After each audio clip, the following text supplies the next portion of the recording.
Un comentario antes de retomar con estos métodos que estamos viendo relacionados a los indicadores de distancia secundarios.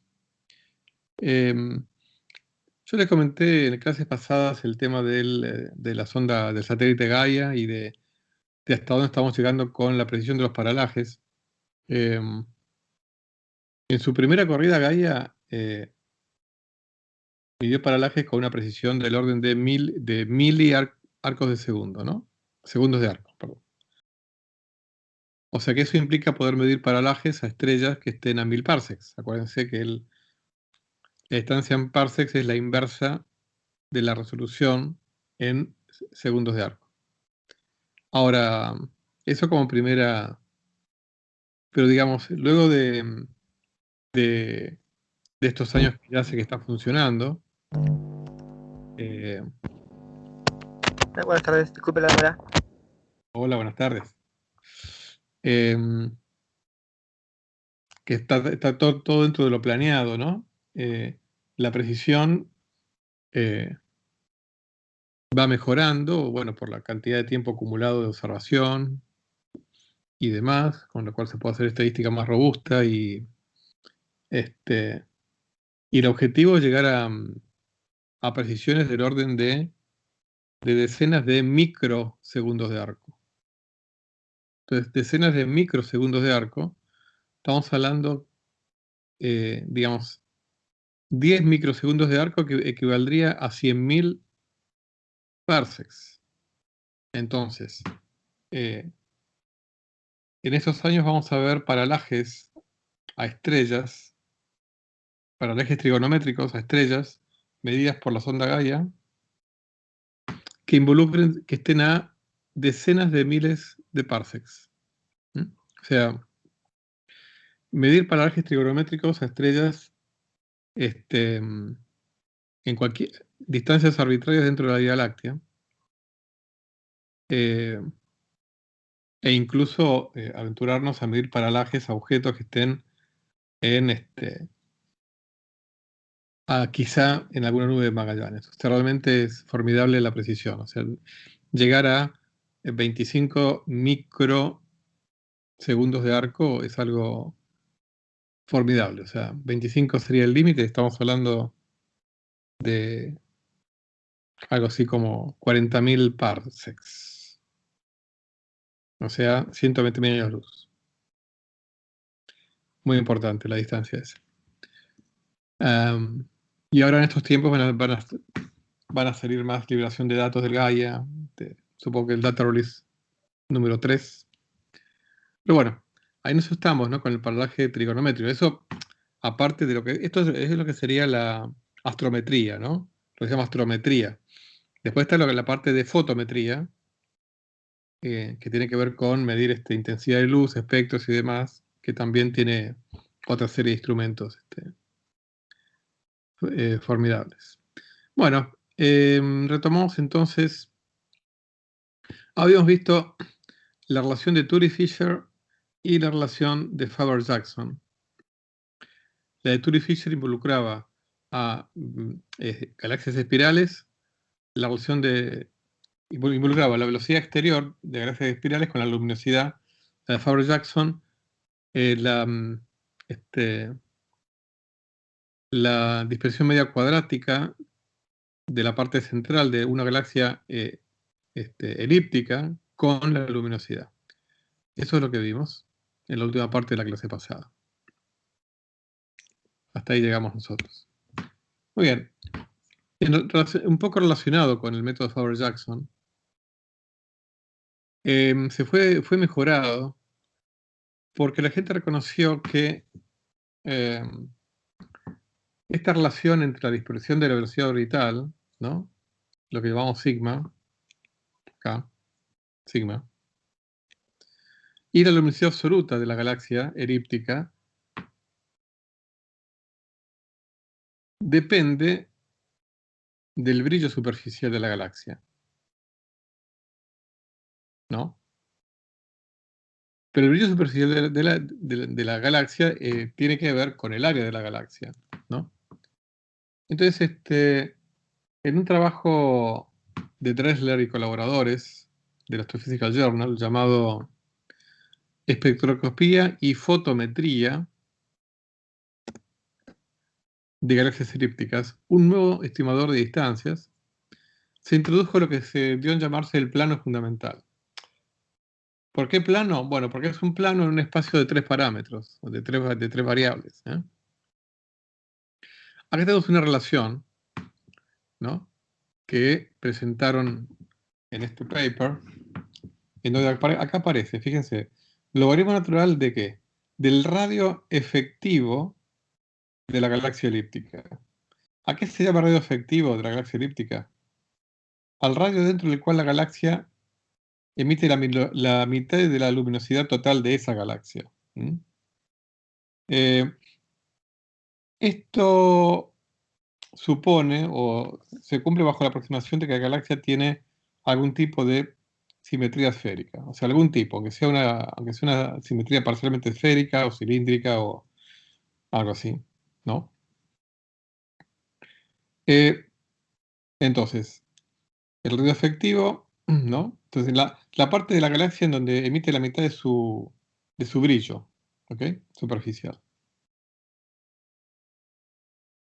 Por otro lado, que aparece un cociente, la intensidad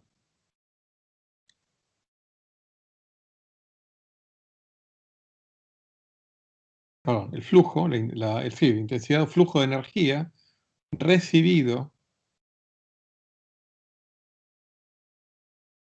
por este radián, que se acuerda que es la unidad de ángulo sólido, promediado sobre el ángulo sólido que subtiende la galaxia con respecto digamos, a nuestro punto de recepción, ¿no?, a nuestro telescopio, el ángulo sólido que subtiende la galaxia desde el punto de vista de la Tierra, ¿no? Ese flujo, el que proviene de esa región de la galaxia de la cual parte la mitad de su luminosidad. Sigma sigue siendo la dispersión de velocidades. Entonces acá hay un vínculo entre el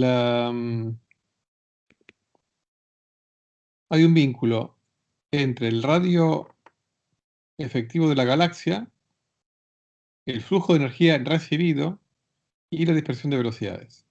Entonces, en el espacio tridimensional, radio efectivo de la galaxia, flujo de energía recibido y dispersión de velocidades, hay un plano que se llama plano fundamental. Y esto es una relación encontrada, que por supuesto tiene su margen de error, todo eso. Entonces, acá hay una relación entre la velocidad orbital, la luminosidad superficial, el área y el radio de bueno, que están relacionados, ¿no?, de la galaxia. Entonces, este es el plano que está acá. Entonces, ¿qué pasa? Como la luminosidad total es proporcional, por definición, de intensidad, ¿no? Es proporcional a la intensidad por el área de la galaxia, ¿no?, con una cierta constante de proporcionalidad. Entonces, ellos obtienen una relación, o sea, lo que estamos haciendo acá es reemplazar la I que está acá por la luminosidad absoluta dividido la del cuadrado del radio efectivo, con la constante esa, que no vamos a entrar en detalles técnicos, ¿no?, pero esa constante se puede estimar. Entonces, la relación que obtienen es luminosidad absoluta de la galaxia igual a la dispersión cuadrática de velocidades a la 8 tercios por la intensidad del flujo que recibimos nosotros a la menos 3 quintos. Entonces, la dispersión de velocidades la puedo determinar por efecto Doppler, ¿no?, midiendo espectros de la luz que viene de esa galaxia, identificando el efecto Doppler a través de la identificación de alguna línea de emisión y de absorción. Y la intensidad, pues esto por definición es una cosa que recibe mi telescopio, con lo cual también lo mido. Entonces, bueno, Entonces, el plano fundamental es otro método para determinar la luminosidad absoluta. Y como siempre, como yo también mido la luminosidad aparente, puedo medir la distancia. Hay un paper del año 2000 de Kelson y colaboradores involucrando el Hubble Space Telescope Key Project, del cual les hablé en la clase pasada. Entonces, este proyecto, el paper número 27, una derivación de la constante de Hubble usando el plano fundamental y la relación, bueno, acá otra letra, pero no importa, la relación luminosidad de dispersión en Leo 1, Virgo y Fornax, o sea, distintas galaxias. Y dan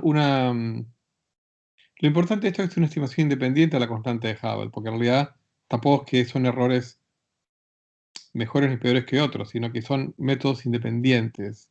O sea, lo interesante de esto es que uno va como acorralando la constante de Hubble por distintos métodos, que sean en gran medida independientes. Hay un 78 más menos 5, más menos 9, un error sistemático importante que tiene que ver con las incertezas en las fundamentaciones de esta relación, ¿no? Y de esta que está acá.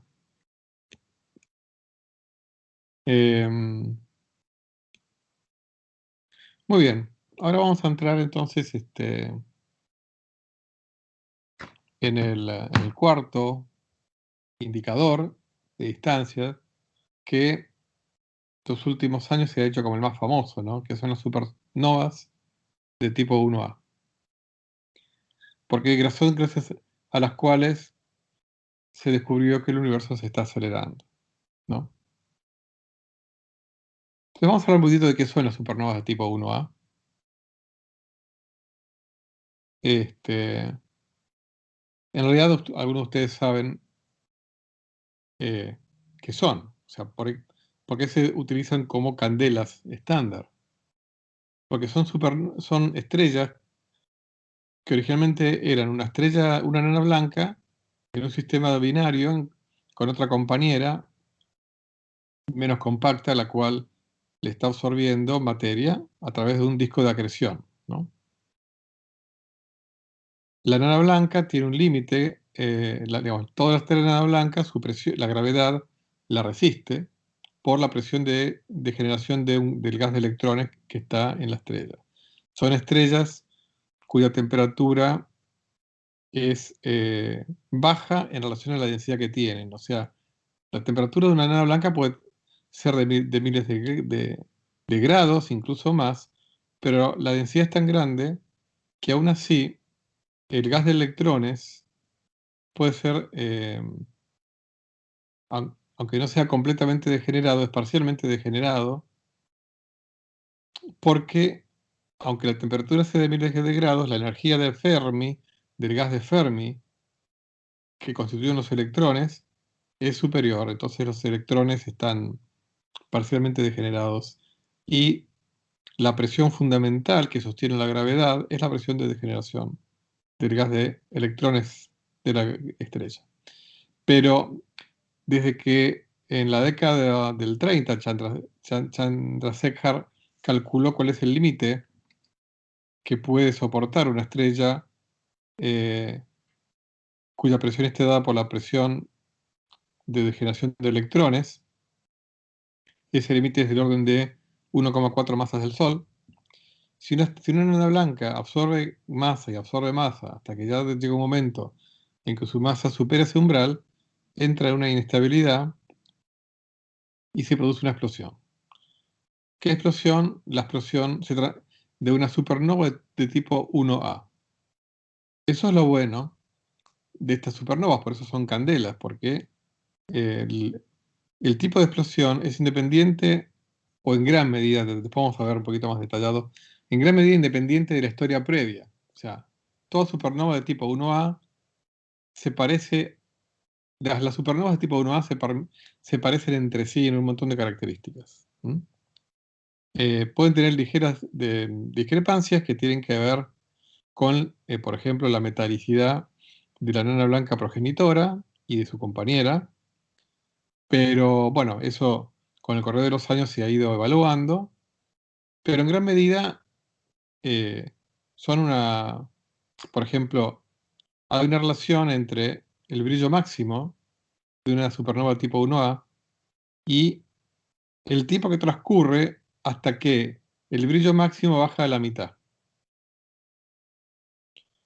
Entonces, como esa relación es muy precisa, o sea, que eh, ya de por sí eso tiene en cuenta ciertas variaciones que hay dentro de la población de tipo 1A.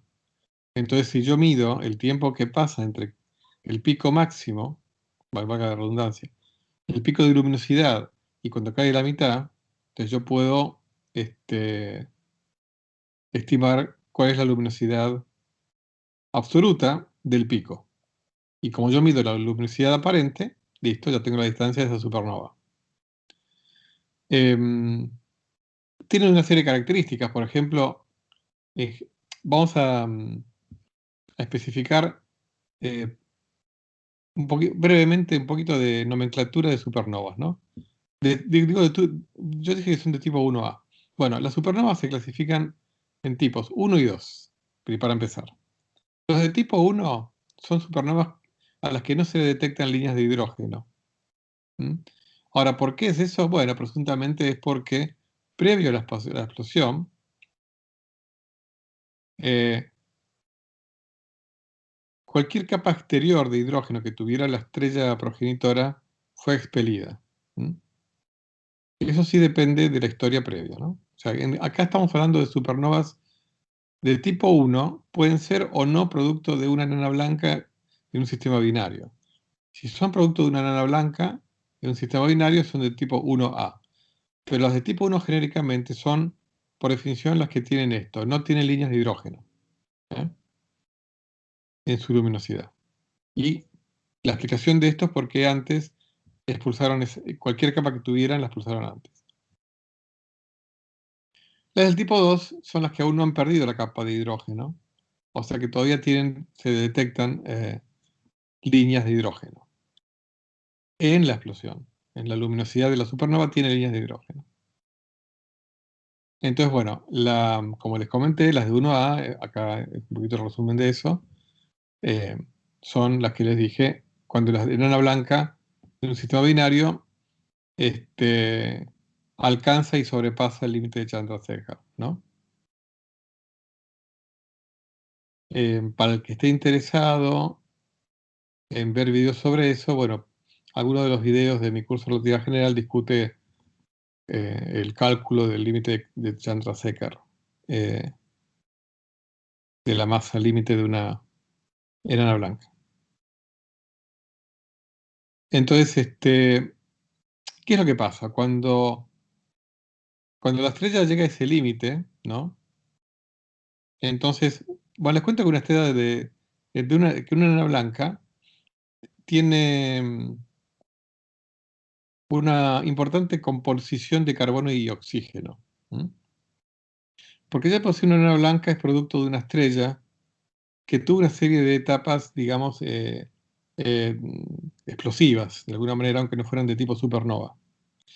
Pasó por una serie de etapas, primero de combustión de hidrógeno, luego de combustión de helio, eh, el ciclo que termina en la generación de carbono y de oxígeno, pero bueno, se quedó hasta ahí, ¿no? Se transformó en enana blanca. Ahora, revolviendo, cuando supera el límite de Chandrasekhar, ese carbono y oxígeno entran en fusión nuclear, carbono 12 y oxígeno 16, entran en un ciclo de fusiones que terminan generando níquel 56 y finalmente hierro 56. Pero esto, ¿qué pasa con esto? Esta conversión es justamente lo que termina siendo una supernova de tipo 1A. ¿Mm? ¿Qué es lo que queda adentro? Bueno, Depende, digamos, típicamente va a quedar una estrella de neutrones, pero bueno, no vamos a entrar en esos detalles.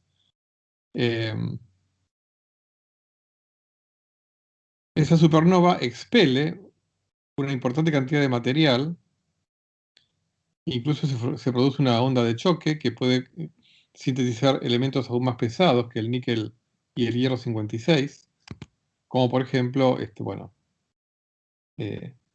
uranio, oro u otros, ¿no?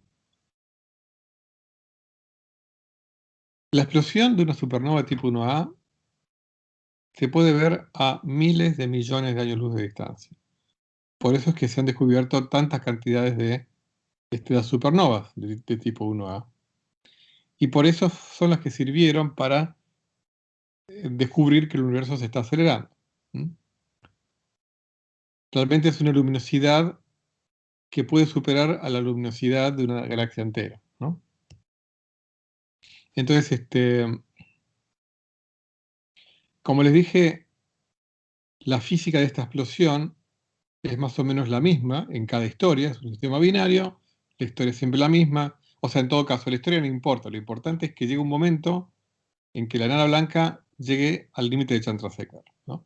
No importa cómo llegó a ese límite, pero lo que ocurre es que llega a ese límite y ahí entonces el resto es siempre igual, ¿ok? Lo único que cambia depende de la metalicidad, o sea, la historia, ¿no? De los detalles de la composición de la enana blanca. Para el que quiere profundizar, bueno, hay, por ejemplo, hay mucha bibliografía. En cuanto a bibliografía de libro, uno muy recomendable es un, un artículo de Höflich y colaboradores, La física de supernovas 1A. Acá voy a utilizar la convención de SNE por supernovae, el plural, digamos, en latín de supernovas. Entonces, SNE 1A sería supernovas de tipo 1A. Si yo pongo SN1A sería supernova de tipo 1A. SNE1A es supernovas plural de tipo 1A. Y cosmología, en un compilado de artículos sobre candelas estelares, eh, pertenece a la serie esta de Lecture Notes in Physics. Entonces, como les comenté antes, esa poca variación, porque hay una cierta variación en la luminosidad absoluta, pero lo bueno es que está correlacionada con los tiempos de la explosión, o sea, los tiempos de aumento, alcance del pico y de decaimiento. La relación cualitativa es que cuanto más lento es el decaimiento, mayor es el pico de la luminosidad. O sea, cuanto más brillante es la supernova, más tarda en decaer el brillo. Por supuesto que la calibración de esta relación se determinó detectando supernovas en galaxias cuya distancia se conocían por otros métodos, ¿no? Como los que vimos, que ya hemos visto unos cuantos a esta altura del curso. Por ejemplo, desde 1937 hasta 1999 se observaron 10 supernovas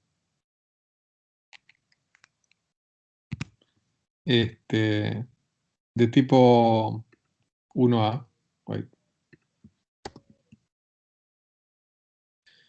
En galaxias con cefeidas, o sea, galaxias cuyas distancias se habían medido gracias a la detección de cefeidas, ¿no?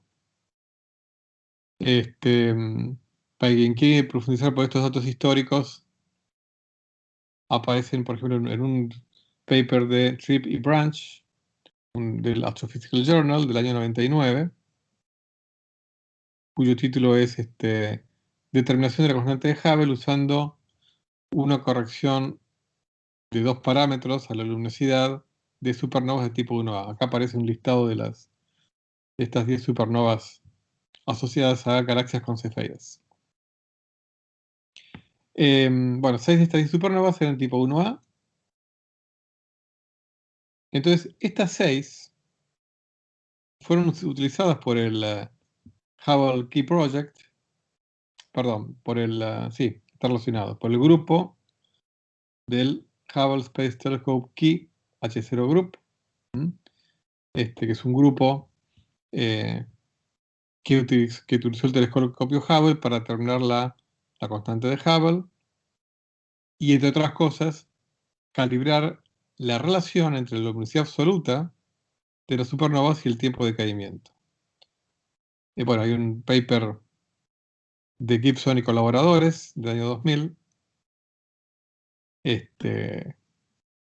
digamos, dentro del marco del Hubble Space Telescope Key Project, el paper número 25, una recalibración de las distancias cefeidas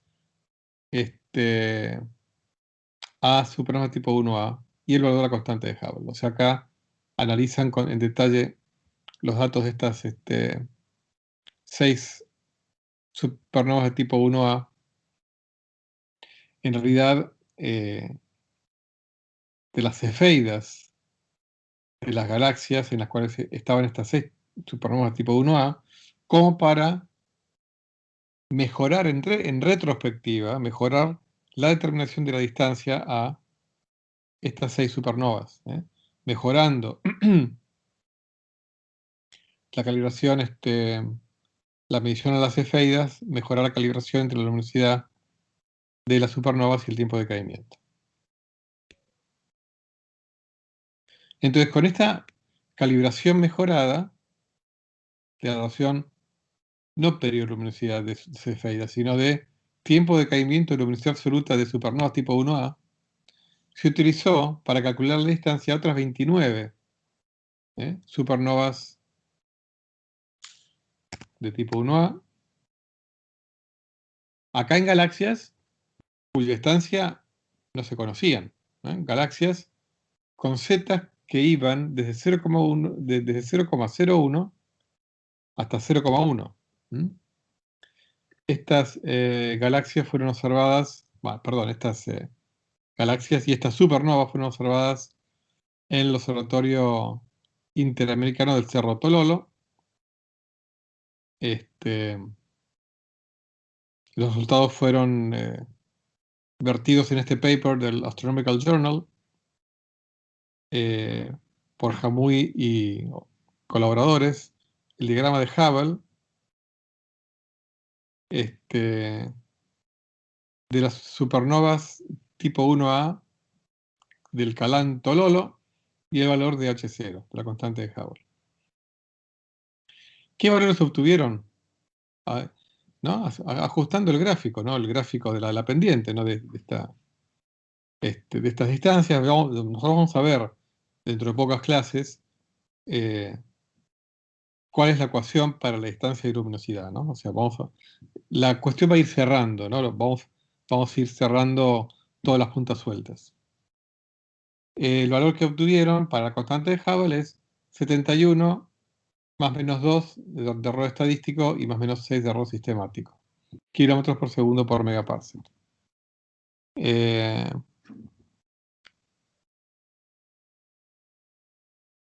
Este es en otro artículo de Friedman y colaboradores, en este caso un Astrophysical Journal, que ya lo habíamos citado antes, del 2001.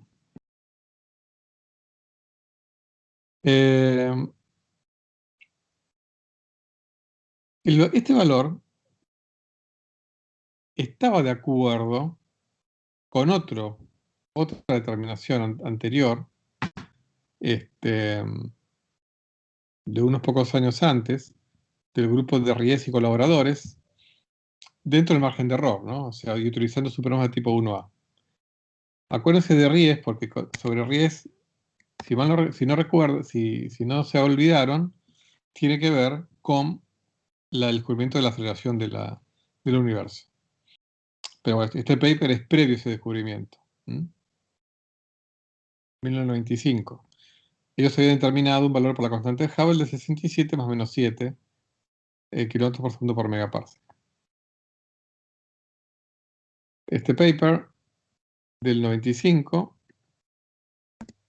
es interesante porque esto es historia reciente, o sea, Este paper es 3 años anterior al descubrimiento de la aceleración del universo, por este mismo tipo, más otra gente y bueno, en paralelo por Perlmutter, ¿no?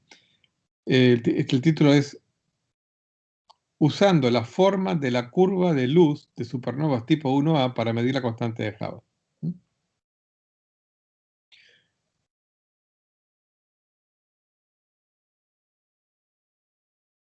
También miembros de este mismo grupo, este grupo, bueno, se llama el Centro para Astrofísicas de Harvard y Smithsoniano, del Smithsonian y de Harvard, ¿no? Este es el grupo, digamos, que liderado por Ries. Mejoraron este resultado para estimar un valor para la constante de Hubble actual, porque no confundan, estos son determinaciones del ritmo de expansión del universo actual, H0. El descubrimiento de la aceleración del universo es otra cuestión, sobre la cual vamos a abordar más adelante. Pero esto es determinar la constante de Hubble actual. O sea, el ritmo de expansión, perdón, por definición de constante de Hubble es el ritmo de expansión del universo actual, ¿no?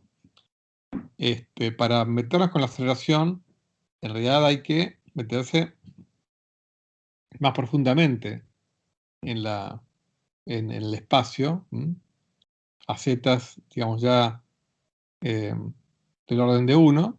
Acá estamos en z 0,01 de más. 73 más menos 4 más menos 5 sistemático. Un paper del 2005, también del grupo de Ries. Calibraciones de cefeidas a partir del telescopio Hubble de la luminosidad de 2 supernovas de tipo 1A recientes y una redeterminación de la constante de Hubble.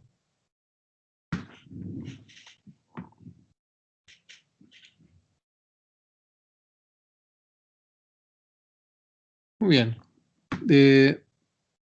Dentro de digamos, dentro de este tema de supernovas, el grupo encabezado por el famoso Sandage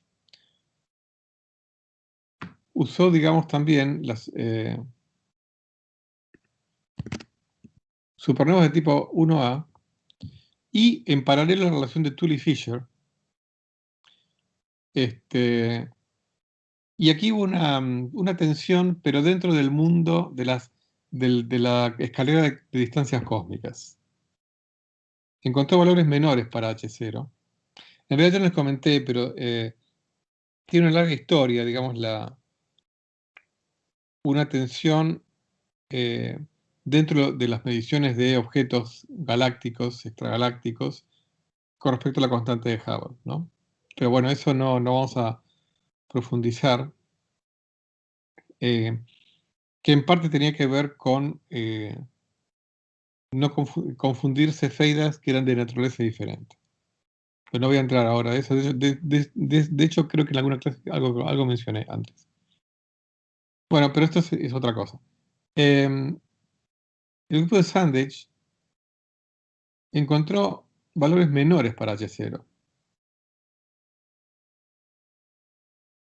Fíjense que, por ejemplo, en el 2006 reportaron un valor para la constante de Hubble del 62, más menos 1, más menos 5 sistemático. O sea, esto realmente supone una tensión importante con los otros métodos, ¿no?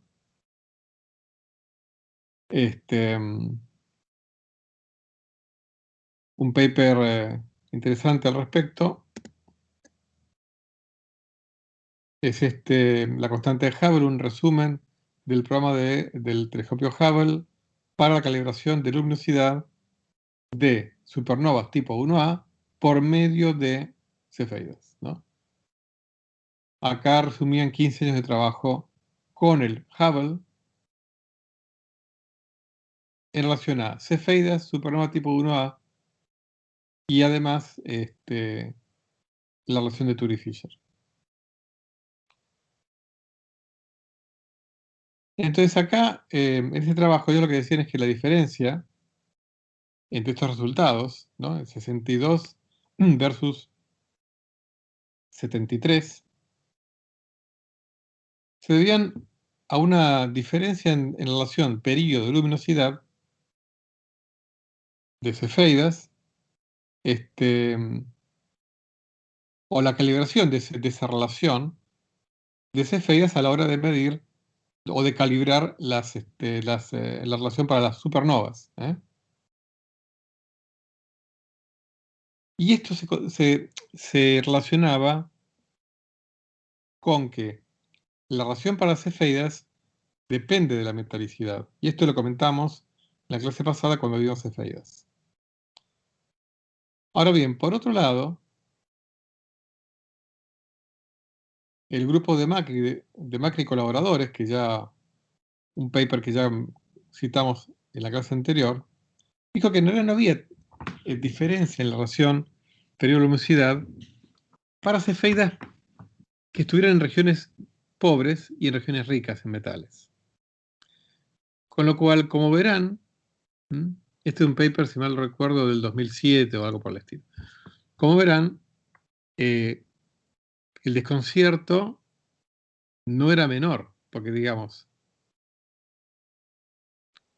no estaba claro si la relación periodo-luminosidad para cefeidas en regiones pobres y en regiones ricas en metales cambia mucho o no. En particular, en la famosa galaxia NGC 4258, de la cual hemos ya hablado un par de veces antes, que tiene distintas regiones en cuanto a riqueza de metalicidad. Bueno, yo creo que, aunque esto parece dejarlos un poquito desconcertados, digamos, no es tan así. O sea, en realidad, sí se ha solucionado con la comprensión, o hay un acuerdo en cuanto a, y esto lo vimos con las cefeidas, la calibración de la relación periodo-luminosidad en función de la metalicidad del entorno de las cefeidas, pudo resolver esta tensión, ¿no? Y como pudo resolverla, aumenta la tensión, o sea, la verdadera tensión hoy en día, como les comenté, es la tensión con la constante de Hubble según el fondo cósmico de radiación. Esta tensión fue mejorada cuando se mejoraron la calibración de las relaciones periodo-luminosidad de cefeidas, de las cuales hablamos en la clase pasada. Ahora, como para que tengan un panorama, quise compartir con ustedes este abstract de un paper muy reciente del año pasado, junio del 2020, del Astrophysical Journal Letters, del grupo de Ries, con sus colaboradores Joan Casertano, Macri y Skolnick. En Baltimore está lo que se llama el Space Telescope Science Institute, relacionado con el telescopio de Hubble. También en Baltimore está la Universidad Johns Hopkins, cuyo departamento de física y astronomía está Adam Riess. Adam Riess, ¿se acuerdan? Es el del descubrimiento de la aceleración. Y luego acá, bueno, hay otros colaboradores. Lucas Macri está en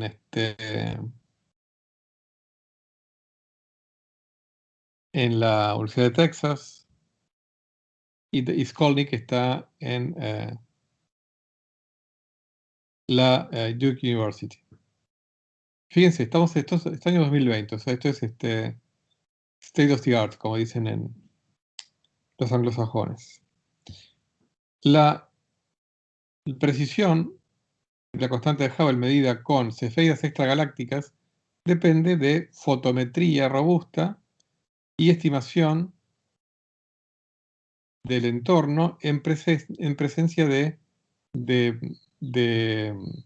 población estelar, o digamos de concentración estelar. El approach convencional da cuenta de la conjunción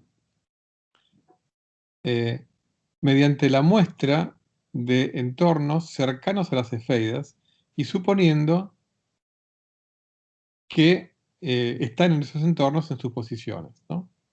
Dice, mostramos una consecuencia directa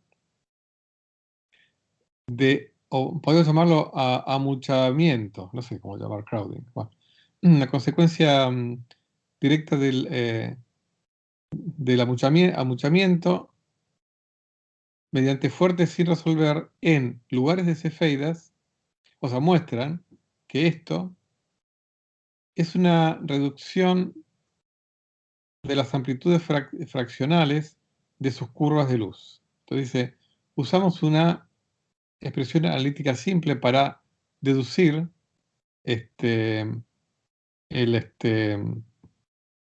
amuchamiento directamente de las curvas de luz, de las amplitudes de la curva de luz, de más de 200 cefeidas en 3 anfitriones de supernovas tipo 1A, y cuando dice anfitriones se refiere a galaxias que tengan estas supernovas, estas 3 supernovas tipo 1A, en las cuales están estas 200 cefeidas, y la galaxia NGC 4258. Fíjense cómo esta galaxia aparece una y otra vez, una galaxia clave en la determinación de...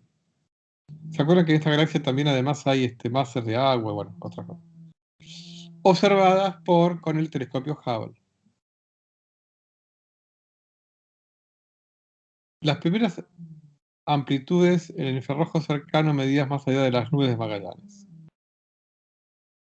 Donde el amuchamiento es mínimo, local, encontramos amplitudes en el infrarrojo cercano, o encontramos que estas amplitudes ajustan con las cefeidas de la Vía Láctea con los mismos periodos.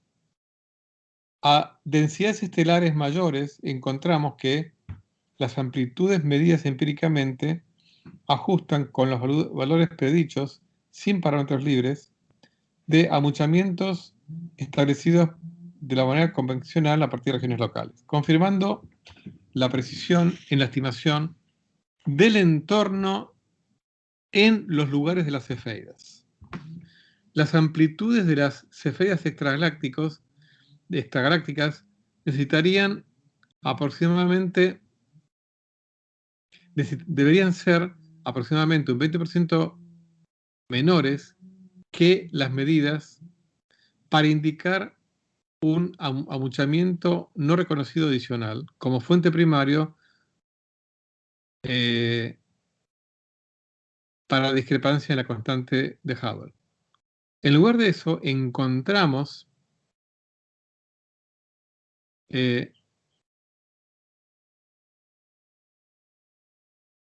los datos de amplitud restringen una estimación incorrecta sistemática de los entornos de cefeidas en este orden de magnitud, me refiero a magnitud de luminosidad, ¿no? 0,029 más menos 0,037.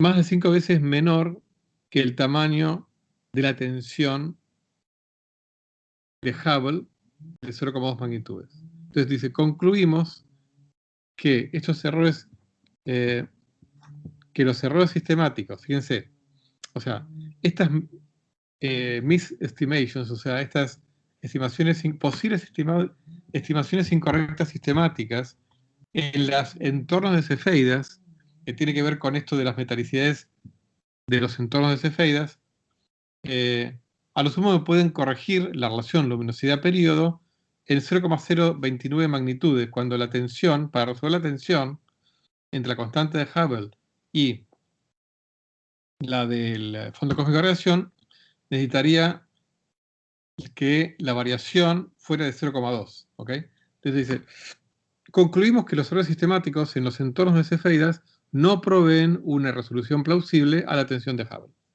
¿ok? Bien categórico esta conclusión actual. Estamos hablando del año pasado, un paper del año pasado. Déjeme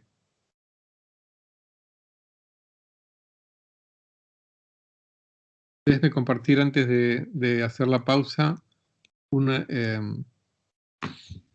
abstract más de este grupo suizo-alemán, Dawan, Ha y Leibunduk, pertenecientes a el Observatorio Europeo del Sur, cuya sede está en Alemania, en Garching. Y luego, la Universidad de Múnich y Universidad de Estocolmo, demás. Midiendo la constante de Hubble con supernovas tipo 1A como candelas estándar en el infrarrojo cercano. Las mediciones locales más precisas de la constante de Hubble se basan en observaciones de supernovas tipo 1A acopladas a distancias cefeidas de las galaxias anfitrionas de esas supernovas, ¿no? Resultados recientes mostraron que la tensión de comparar H0 al valor inferido del CMB, suponiendo el modelo, porque ojo, acuérdense que la constante, aunque todavía no hemos profundizado, pero la constante de Hubble del CMB, que da 67 o 68 kilómetros por segundo por megaparsecs, es en el contexto se llama el modelo lambda CDM, o sea, el modelo de un universo acelerado con energía oscura, 70% y 30% materia oscura fría, ¿no? Bueno, la tensión, los resultados muestran la tensión comparando H0 con la CMB, lo cual hace importante chequear incertezas sistemáticas potenciales en cada enfoque, ¿no? Porque realmente es una cuestión acuciante, o sea, uno de los dos o los dos tienen algún error sistemático desconocido. A la fecha, mediciones precisas locales de H0, cuando se dice locales es con todos estos indicadores primarios y secundarios que hemos estado viendo. O sea, locales significa cualquier cosa que esté, digamos, a menos de unas decenas de millones de años luz. Eso es local, en este contexto. Las mediciones locales usaron distancias de supernovas tipo 1A basados en fotometría óptica con correcciones para la curva de luz, la forma de la curva de luz y el color. En este trabajo, ellos analizaron supernovas tipo 1A como candelas estándar en el infrarrojo cercano, porque digamos, las curvas de luz, cuando hice una curva de luz, en realidad, acuérdense cuando vimos la nomenclatura fotométrica, digamos, uno puede determinar propiedades características de esa curva de luz, pero en distintas bandas del espectro electromagnético, ¿no? Bueno, acá se concentra en el infrarrojo cercano, donde las variaciones de luminosidad en las supernovas y la extinción por polvo se reducen en comparación al óptico. O sea, las variaciones de las curvas de luminosidad de las supernovas en la banda del infrarrojo cercano tienen menos variación, con lo cual las mejoran como candelas. Las mejoran como candelas. Acuérdense que extinción tiene que ver con absorción y emisión por el polvo. Por un ajuste combinado, a 9 supernovas de calibración cercanas, con distancias a las cefeidas que están en las galaxias que las hospedan, ¿no? Digamos que publicadas en RIES 2016, y 27 supernovas, lo llama el Hubble Flow, que bueno, ya les vamos a hablar sobre eso. Estimamos el pico absoluto de las supernovas en el infrarrojo cercano, MJ menos 0,18 es la magnitud absoluta, ¿ok? lo que da un valor por la constante de Hubble de 72,8, más o menos 1.6 estadístico, más o menos 2.7 sistemático. La incerteza estadística del 2,2%, esta que está acá, demuestra que el infrarrojo cercano provee una, ¿cómo se dice? Una persuasiva vía de medir las distancias con las supernovas tipo 1A. Y para nuestra muestra, nuestro brillo, nuestro pico incíntrico J, en la banda J, tiene una variación, o sea, dispersa, en solamente 1/10 de magnitud. Incluso sin corregir por color o por la forma de la curva. O sea, sin siquiera tener en cuenta las correcciones de ese tipo, la dispersión en esta magnitud es muy pequeña. Entonces, lo cual lo hace una buena técnica, ¿no? Dice, nuestros resultados no varían significativamente variando los criterios de selección de la muestra, aunque la calibración fotométrica en el infrarrojo cercano puede ser la incerteza sistemática dominante. O sea, la calibración fotométrica, de cómo yo recibo la señal del infrarrojo cercano. Nuestros descubrimientos sugieren que la tensión, ¿no? La tensión cosmológica del H0 no es un resultado de sistemáticas, o digamos de cuestiones sistemáticas de supernova que podrían surgir de una variación entre la banda óptica y la franja del infrarrojo cercano, como por ejemplo extinción por el polvo. Anticipamos mejoras adicionales a H0 con una muestra mayor de calibración de supernovas tipo 1A con distancias cefeidas y más cantidad de supernovas tipo 1A del Hubble Flow, o sea, con sus respectivas curvas de luz del infrarrojo cercano y un mejor uso de los datos fotométricos del infrarrojo cercano, más allá del simple pico en la banda J. Bueno, estas dos abstracts que yo quise compartir con ustedes, relativamente recientes, les muestra cómo